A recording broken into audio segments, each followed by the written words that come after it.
The deep space monitoring station floated quietly around the giant gas planet, Kelthera Prime. It had been watching the empty darkness for months without seeing anything interesting. The Zephyrian Empire built this station to guard their border. But most days nothing happened at all. Vextau was working the night shift again.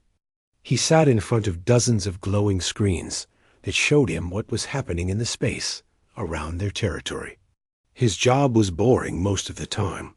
He watched for ships, checked energy readings, and wrote reports that nobody ever read. Tonight felt like every other night until something made his. Screens light up with bright red warnings. The sensors had found something moving toward their space. Vextau looked at the readings and felt his blood turn cold. The energy signature was huge, much bigger than any normal ship. The power levels were off the charts. Whatever was coming toward them was using technology that should not exist. Vextau knew exactly what this meant. He had heard the stories. Every Zephyrian had heard the stories about the human death ships. They were told these stories as children to make them behave. The humans were supposed to be monsters who flew through space in ships that could destroy entire worlds. His hands shook as he ran the scan again. The computer confirmed what he already knew. This was a human warship, and it was heading straight for Zephyrian space. Vextau pressed the emergency alarm button. Red lights flashed throughout the station. The sound of the alarm echoed through every corridor. Far away in human space, Captain Lisa Kane stood on the bridge of the USS Liberty. She had no idea that alien sensors had just spotted her ship. She was drinking coffee and reading the daily. Reports from her crew. This was supposed to be a simple patrol mission. They were checking on some old satellites and making sure everything was working properly in this quiet part of space, that the Liberty was not actually a warship at all. It was a patrol vessel with light weapons and basic shields.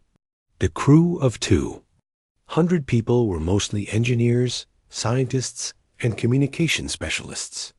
They had a small security team, but they had never been in a real fight. Captain Kane liked it that way. She preferred fixing problems with words instead of weapons.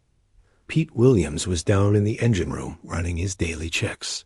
He was the chief engineer, and he took pride in keeping the ship's systems running perfectly. Today, he was testing the new fusion drive they had installed last month. The drive was more powerful than their old one, but it was still experimental. Pete wanted to make sure it would not break down when they needed it most. He did not know that his test was sending out massive energy signals. The fusion drive was working perfectly, but it was broadcasting power readings that made the Liberty look like a giant battleship. To the Zephyrian sensors, it appeared that the humans were charging weapons that could crack a planet in half. Back on the monitoring station, Vextau was talking rapidly into his communication device. He was reporting to Admiral Vexmore, the commander of the Zephyrian border fleet. The admiral listened to the report with growing fear. He had fought in the war against humans 3 years ago. He had seen what their ships could do. Admiral Vexmore remembered the Battle of Rigel Station. A single human cruiser had somehow destroyed 12 Zephyrian warships. The humans had used tactics that made no sense. Their ship had moved in ways that should have been impossible. Their weapons had punched through shields that were supposed to stop anything. The admiral had barely escaped with his life. Now the sensors were telling him that something even bigger was coming. The power readings were twice what they had recorded at Rigel Station. This was not just a cruiser. This had to be one of the legendary human dreadnoughts that could destroy entire fleets by themselves. The admiral began sending orders to every ship in his command. All leave was canceled. Every weapon system was to be brought online. The emergency protocols were activated for the first time in 10 years. He sent messages to the High Council on the home world. The humans were coming back, and this time they might be coming for everything. On the Liberty, Communications Officer Amy Foster was listening to the radio signals from nearby space. She picked up some strange transmissions in alien languages, but the universal translator was having trouble making sense of them.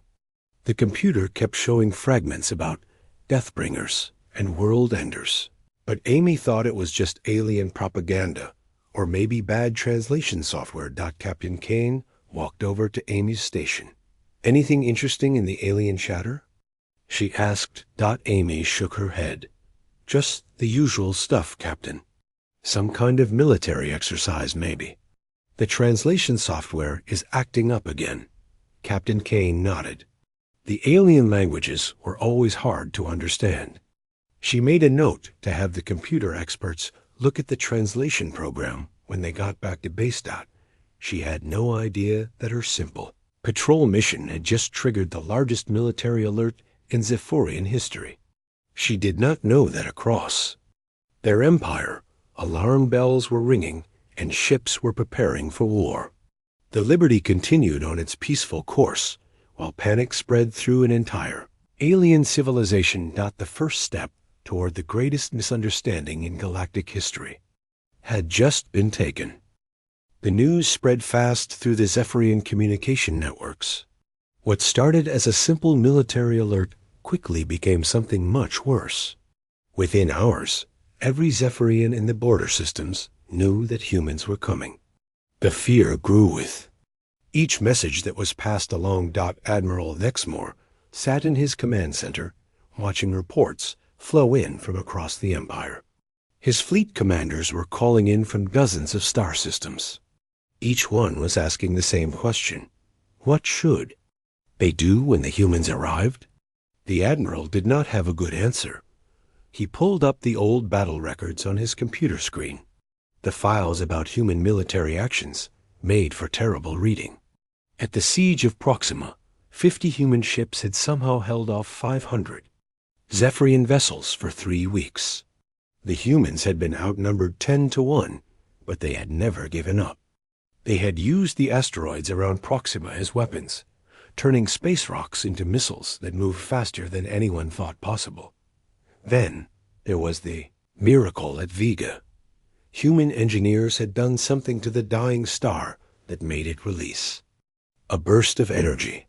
The energy had destroyed an entire Zephyrian battle group in seconds. Nobody understood how the humans had controlled a star. The science teams were still trying to figure out what had happened. On the Liberty, the crew continued their normal duties. Tony Rodriguez was plotting their course to the nearest trading post. He was the ship's navigator, and he was good at finding the safest routes through dangerous space. Captain Kane had asked him to find a place where they could resupply and gather information about what was happening in alien territory. Tony found a small trading station about 2 days away. It was run by peaceful aliens who sold supplies to any ship with money to pay. The station was neutral ground where different species could meet without fighting. It seemed like the perfect place to stop. Tony entered the new course into the navigation. Computer, the Liberty began to turn toward the trading station. The change in direction was small, but it was noticed by every Zephyrian sensor in the area. Back on Kelthera Prime, General Kexter was studying the human ship's movement. He was the best tactical mind in the Zephyrian military. He had spent years studying human battle strategies. When he saw the Liberty change course, he knew exactly what it meant.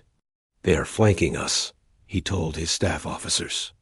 "Look at this course change. They are moving to cut off our escape route to the inner systems. This is a classic human maneuver." The staff officers looked at the tactical display. The human ship's new course would put it between the Zephyrian fleet and their home systems. If the humans attacked, the Zephyrian ships would be trapped with nowhere to run. General Kexter had seen this tactic before. At the Battle of Wolf 359, human ships had used the same strategy. They had positioned themselves to block the Zephyrian retreat, then attacked with weapons that seemed to bend the laws of physics. Half the Zephyrian fleet had been destroyed before they could escape. The general ordered his ships to spread out across a wider area.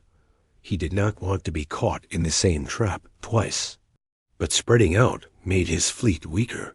If the humans attacked now, the Zephyrian ships would not be able to support each other. On the Zephyrian homeworld, the High Council was meeting in emergency session. Council member Zareth stood before the giant display screen that showed the human ships. Position. Red dots marked every Zephyrian military unit in the area. There were hundreds of ships, but Zareth knew it might not be enough. Fellow council members, she said, we face the greatest threat in our history. The humans have returned to our space with a ship more powerful than anything we have seen before. Our sensors indicate weapons capable of destroying entire planets. The other council members listened in scared silence. They all knew the stories about human weapons. The planet crackers that could split a world in half. The life eaters that could kill every living thing on a planet without damaging the buildings. The ghost bombs that could make ships disappear without a trace. Council member Dexhar raised his hand to speak. What do our intelligence reports say about human intentions? Zareth shook her head sadly. Our spies in neutral space report that humans have been building new ships for the past year. Bigger ships with more powerful weapons.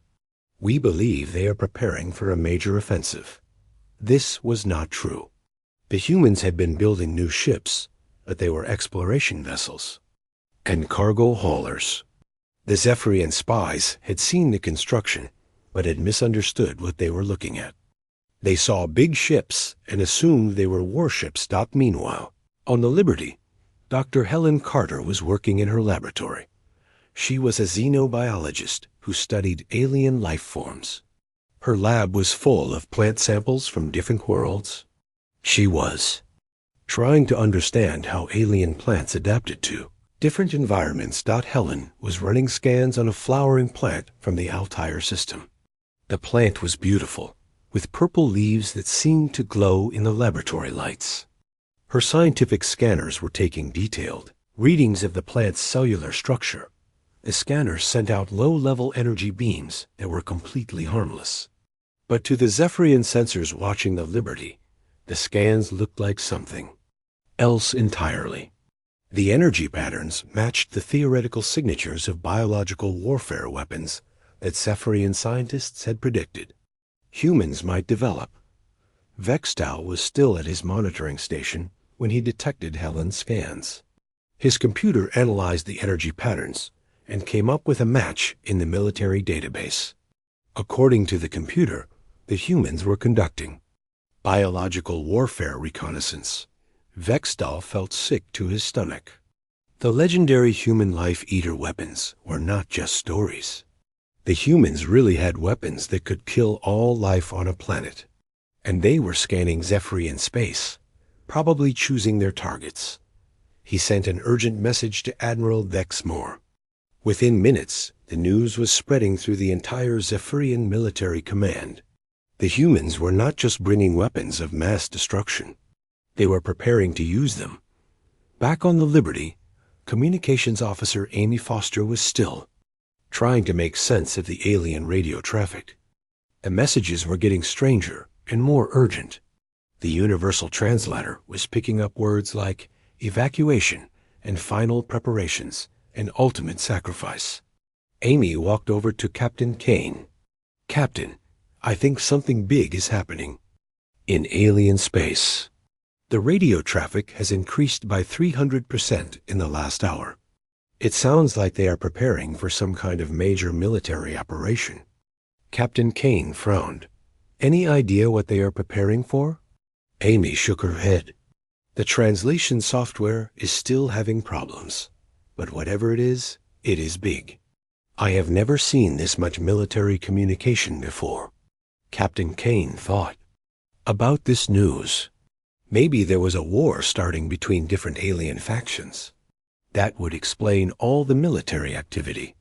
She decided to be extra careful and stay away from any potential battle zones. She had no idea that her ship was the cause of all the activity. The Liberty continued toward the trading station, while across the Zephyrian Empire, an entire civilization, prepared for what they believed would be their final battle against the human war machine. The USS Liberty continued its peaceful journey through space, while every move it made was being watched and misunderstood. Chief Engineer Pete Williams was having a good day. All the ship's systems were running smoothly, and his new fusion drive was working perfectly. He decided to run a test of the defensive shields to make sure they would work if needed.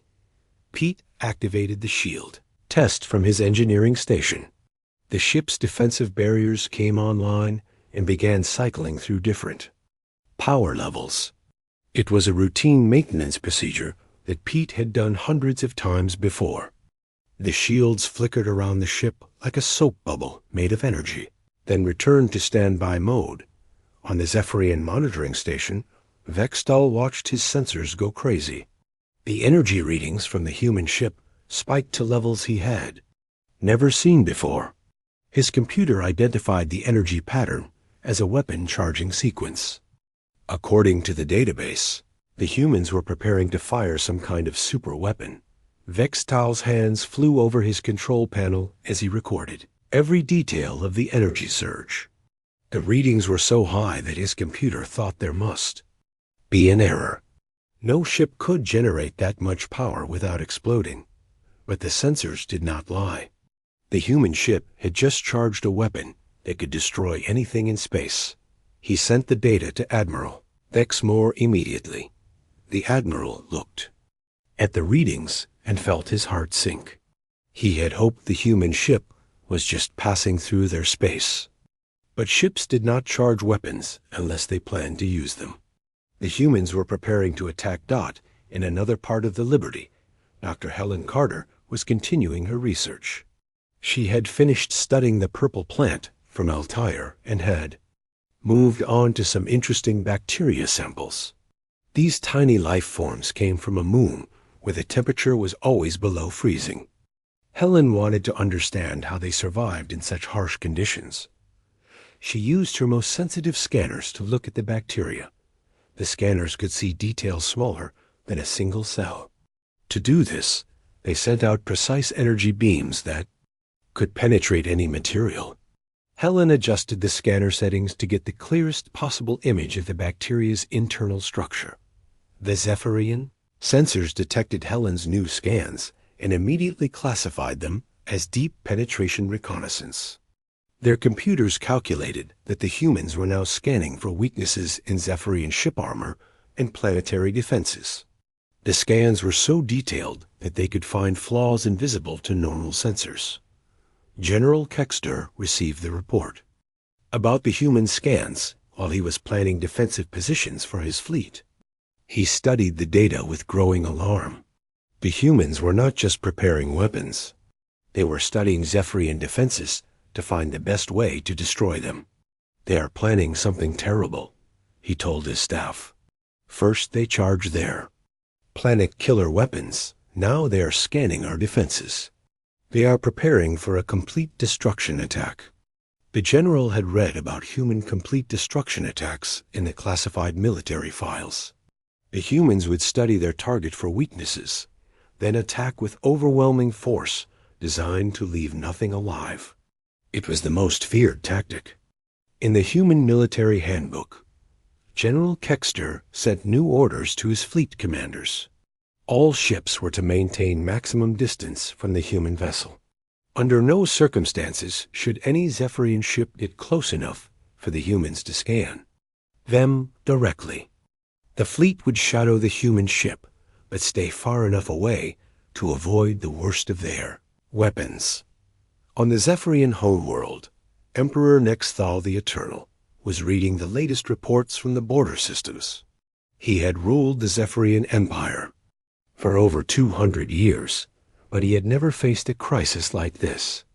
The humans were preparing to attack with weapons that could destroy entire star systems.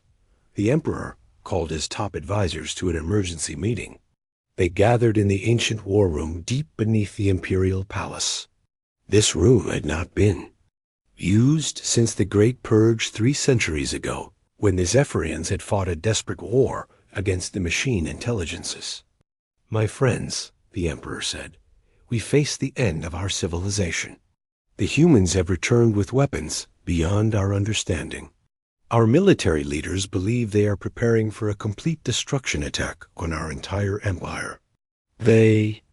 Advisors sat in stunned silence. Complete destruction attacks were theoretical concepts that military planners studied but hoped would never be used. No species had ever been crazy enough to try to destroy an entire interstellar empire. Except the humans. Defense Minister Kextal spoke first. "Your Majesty, what are our options?" The Emperor looked at the tactical displays showing the positions of both fleets. "We can fight and be destroyed. We can run and be hunted down. Or we can surrender and hope the humans show mercy." "Do humans show mercy?" asked the defense minister. Nobody in the room knew the answer to that question. Human psychology was a mystery to most aliens. The humans fought like demons when attacked. But some reports said they could be surprisingly kind to prisoners and civilians. Other reports said humans ate their enemies and used their bones to make weapons. Meanwhile, aboard the Liberty, Security Chief Ryan Murphy was reviewing the ship's defensive preparations. He was a careful man who liked to be ready for any situation. The increased alien military activity in the area made him nervous. He decided to run a drill with his security team. Ryan activated the ship's combat alert system for a practice exercise. Warning lights flashed throughout the Liberty as the crew practiced getting to their emergency stations. It was just a drill, but Ryan wanted his people to be ready if real trouble started. The Zephyrian sensors detected the combat alert immediately. Their computers interpreted the flashing lights and crew movements as final preparations for battle. The human ship was moving to attack formation. All weapon systems would be online within minutes. Vextal watched the sensor readings with terror. The human ship was preparing to attack. He could see the crew moving to battle stations. Energy levels throughout the ship were rising as weapons came online. The time for running away had passed. He sent the final warning to Admiral Vexmore. Human ship moving to attack configuration. All weapons charging. Estimate attack in 30 minutes. The Admiral received the message and knew he was out of options. He could not fight the human ship with any hope of winning. His only choice was to try to minimize the damage to Zephyrian. Space. He ordered his ships to fall back to the inner systems and protect the civilian populations. But even as his ships retreated, the Admiral knew it was probably hopeless. If the humans really had planet-killer weapons, there was nowhere to run. The Zephyrian Empire had lasted for 1,000 years, but it might end today with the arrival of a single human warship. On the Liberty, Captain Kane was reading reports from her crew. Everything was normal. The ship was running smoothly. The crew was healthy, and they were on schedule to reach the trading station tomorrow. It was turning out to be a perfect patrol mission. She had no idea that her peaceful science vessel had just convinced an entire alien empire that their doom was approaching. The misunderstandings were growing bigger with each passing hour, and soon they would reach a point where they could not be easily fixed. The Zephyrian High Council had been meeting for 6 hours straight. Emperor Nexthal looked tired as he listened to report after report about the approaching human warship. His military advisors were running out of options. Every plan they suggested seemed hopeless against human technology. Defense Minister Kextal stood up with a heavy heart. "Your Majesty, I believe we have no choice but to attempt communication with the humans. Perhaps we can negotiate some kind of settlement before they attack." The Emperor nodded slowly. "What kind of settlement could we offer to beings who can destroy star systems?" "Everything," replied the defense minister. "We offer them everything and hope they let some of our people live." The decision was made. The Zephyrian Empire would send a message to the human warship.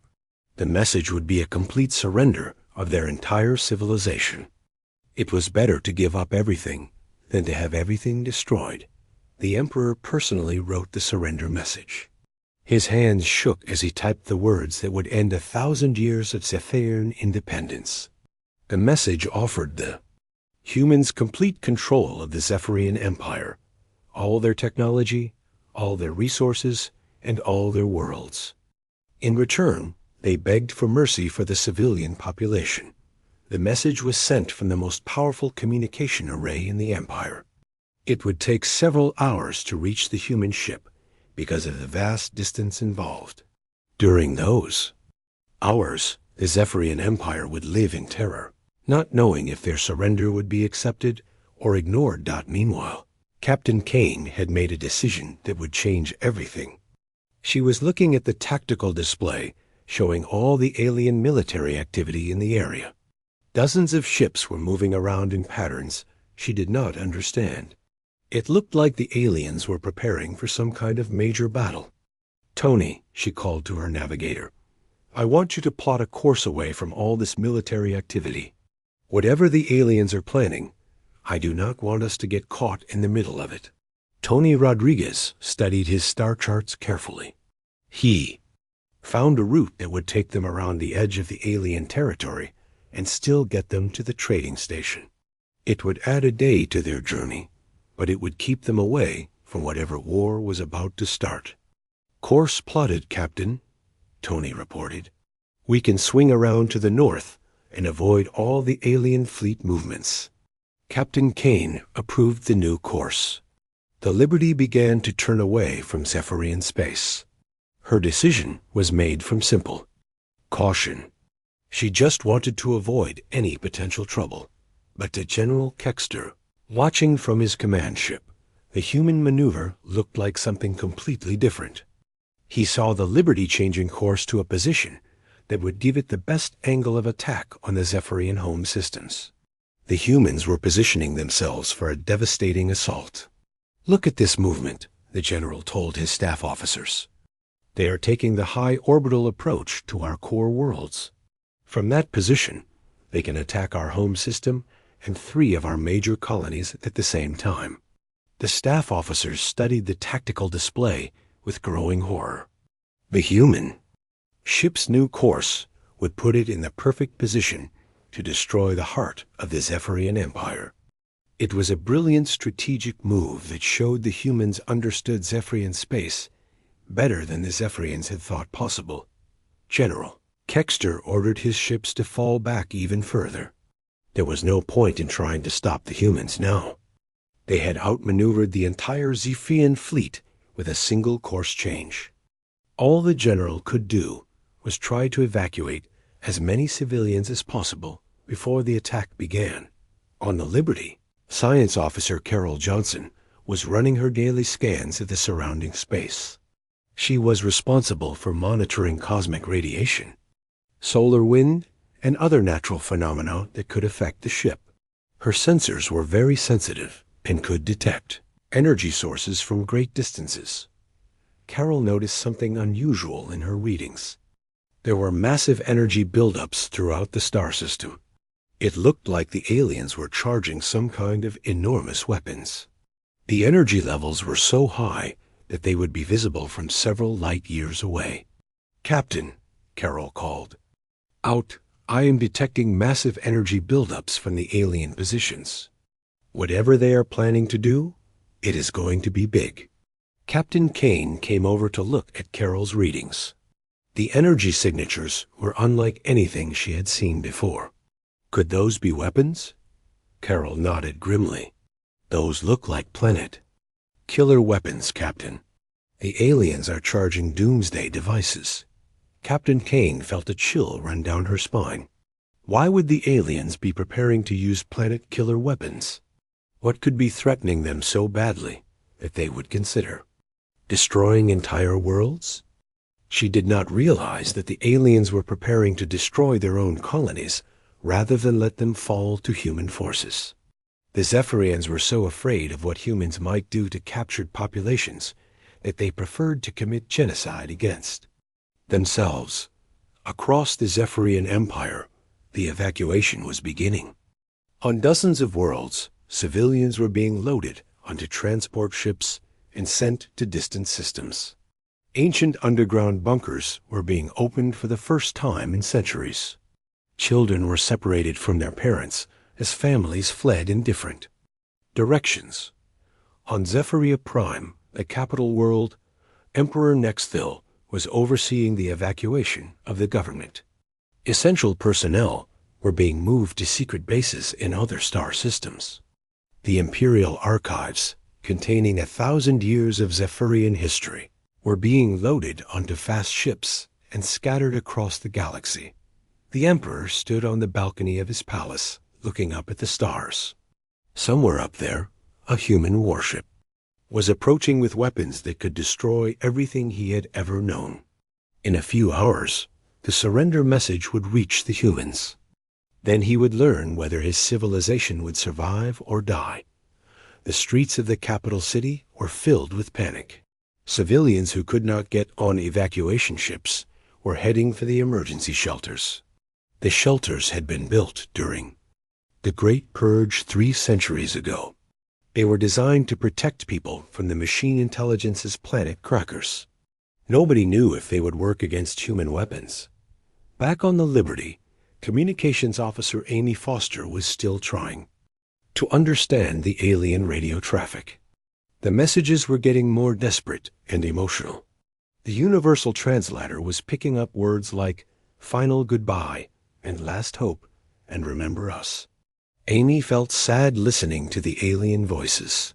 Whatever was happening in their space, it sounded terrible. Families were saying goodbye to each other. Military commanders were giving what sounded like final orders. Entire worlds seemed to be preparing for destruction. "Captain," Amy said, "I think we should offer to help. The aliens sound like they are facing some kind of disaster. Maybe our medical team or our engineers could assist them." Captain Kane considered this suggestion. Helping aliens in need was the right thing to do. But she was also responsible for the safety of her crew. Getting involved in an alien war could be very dangerous. "Keep monitoring their communications," she told Amy. "If you hear anything that suggests they would welcome our help, let me know immediately." Amy nodded and returned to her work. She had no idea that the aliens would welcome human help about as much as they would welcome the plague. To the Zephyrians, humans were the cause of the disaster, not the solution. The Liberty continued on its new course, while the Zephyrian surrender message crawled through space toward them. The message was traveling at the speed of light, but space was so vast that even light took hours to cross the distance between the two fleets. During those critical hours, the misunderstandings continued to grow. Every innocent action by the Liberty crew was interpreted as preparation for attack. Every defensive move by the Zephyrians was seen by the humans as preparation for some unknown alien war. The stage was set for the greatest miscommunication in high galactic history. Two civilizations were about to make contact, but neither one understood what the other was really thinking. The moment that would change galactic history arrived without fanfare. Communications Officer Amy Foster was at her station when her computer beeped to indicate an incoming message. She expected it to be another routine transmission from Earth. Command or maybe a commercial advertisement from the trading station they were heading toward. Instead, her screen filled with text in the Zephyrian language. The universal translator worked for several minutes to decode the message. When the translation appeared on Amy's screen, she read it 3 times before she believed what she was seeing. Captain came to the communication station immediately. Amy called over the ship's intercom. Her voice was shaking. Captain Kane hurried over to Amy's station. "What is it, Amy?" Amy pointed to her screen with a trembling finger. "Captain, I think you need to read this message yourself." Captain Kane read the translation and felt the blood drain from her face. The message was a formal surrender of the entire Zephyrian Empire. It offered the humans complete control of hundreds of star systems, thousands of ships, and billions of people. In return, it begged for mercy for the civilian population. "This has to be a mistake," Captain Kane said. "Run the translation again." Amy ran the message through 3 different translation programs. They all gave the same result. The Zephyrian Empire was surrendering to the USS Liberty without a single shot being fired. Captain Kane called all her senior officers to an emergency meeting in the conference room. She showed them the surrender message and watched their faces turn pale with shock. "I do not understand," said Chief Engineer Pete Williams. "Why would an entire empire surrender to one patrol ship?" Dr. Helen Carter was studying the message on her tablet. "Captain, I think we need to look at this from their perspective. What do the aliens know about us?" Captain Kane thought about this question. "Not much, I would guess. We have had very little contact with the Zephyrians." Science Officer Carol Johnson was checking her computer for information about previous human Zephyrian encounters. "Captain, I found something interesting. According to our database, there have been several battles between human and Zephyrian forces over the past few years." She put the battle records up on the conference room display screen. The crew of the Liberty read about the Battle of Rigel Station, the Siege of Proxima, and the Miracle at Vega. In each case, human forces had won against overwhelming odds. "Look at this," Carl said, pointing to the tactical summaries. "In every battle, the humans were outnumbered by at least 5 to 1. But they won anyway, using tactics the Zephyrians could not understand." Security Chief Ryan Murphy was reading the alien battle reports that had been captured after some of the fights. "Captain, listen to how the Zephyrians describe human weapons and tactics. They think we have planet-killer weapons and the ability to control stars." Tony Rodriguez was looking at the navigation records from the battles. "These are interesting routes the human ships took. Some of these maneuvers should have been impossible with normal engines." Captain Kane was beginning to understand what had happened. "They think we are much more powerful than we actually are." Dr. Helen Carter nodded. "It makes sense from their point of view. They have seen human ships do impossible things and win battles they should have lost. They have built up an image of humans as unstoppable super warriors." Communications Officer Amy Foster was still monitoring the alien radio traffic. "Captain, I am picking up evacuation orders throughout their empire. It sounds like they are abandoning entire star systems." The truth was becoming clear to everyone in the room. The Zephyrian Empire was so afraid of humans that they were willing to surrender everything rather than fight. They believed that humans had weapons and abilities that did not actually exist. Captain Kane faced the biggest decision of her career. She could accept the surrender and potentially bring peace to this entire region of space. Or she could tell the truth and risk starting a war based on fear and misunderstanding. "What happens if we tell them the truth?" asked Pete Williams. "What if we explain that we are just a patrol ship with light weapons?" Security Chief Ryan Murphy shook his head. "They might not believe us. They might think we are trying to trick them, or they might feel embarrassed about surrendering and decide to attack us to save face." Dr. Helen Carter had another concern. "If we tell them we are not as powerful as they think, what happens to all the other human ships in this part of space? The aliens might decide to attack them." Captain Kane looked around the table at her officers. These were good people who wanted to do the right thing. But what was the right thing in a situation like this? "There is another option," she said slowly. "We could accept their surrender, but offer them something better than conquest. We could propose a treaty based on mutual respect and cooperation." Tony Rodriguez liked this idea. "We could establish trade relations and cultural exchange programs. Show them that humans are not the monsters they think we are." Carol Johnson was already working on her computer. I can draft a response that accepts their desire for peace but suggests negotiations rather than surrender. Captain Kane made her decision. Do it. Draft a message that says humanity seeks coexistence, not conquest. Propose formal negotiations for a peace treaty and trade agreement. Amy Foster sent the message, while the rest of the crew waited nervously. The response would take several hours to reach the Zephyrian Empire. During that time, the crew of the Liberty had to figure out how to handle the most delicate first contact situation in human history. When the human response finally reached Emperor Nixthale, he read it with amazement. The terrible human war machine was offering peace negotiations instead of demanding unconditional surrender. The humans were showing mercy to a defeated enemy. The Emperor called another emergency meeting of the High Council. Fellow Zephyrians, the humans have responded to our surrender offer. They do not want to destroy us. They want to negotiate a peace treaty. The council members could hardly believe what they were hearing. According to all their intelligence reports, humans were ruthless conquerors who took everything they wanted by force. But this human Captain Kane was offering to talk instead of fight. Defense Minister Kex Tal was the first to speak. Your Majesty, perhaps we have misunderstood human nature. Maybe they are not the monsters we thought they were.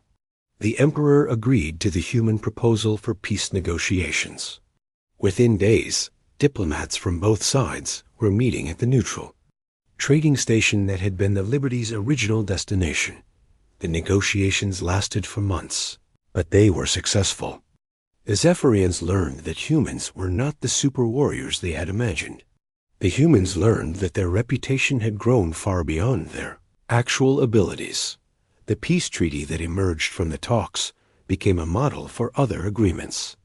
Throughout the galaxy, it established trade relations, cultural exchange programs, and mutual defense agreements. Most importantly, it included provisions for better communication to prevent future misunderstandings. Captain Kane and the crew of the USS Liberty returned to Earth as heroes. They had prevented a war and established peace with a major alien civilization without firing a single shot. Their patrol mission had accidentally become the most successful diplomatic mission in human history. Years later, Captain Kane would often think about the lessons learned from the Zephyrian incident. She realized that sometimes the most powerful weapon a civilization could have was not superior technology or brilliant tactics. Sometimes the most powerful weapon was simply a reputation for being reasonable people who preferred peace to war. The Zephyrians eventually became one of humanity's closest allies in space. They learned that humans were not the terrifying war gods they had imagined, but they were still impressed by human courage, ingenuity, and willingness to help others. Story of the USS Liberty and the Zephyrian surrender became famous throughout the galaxy.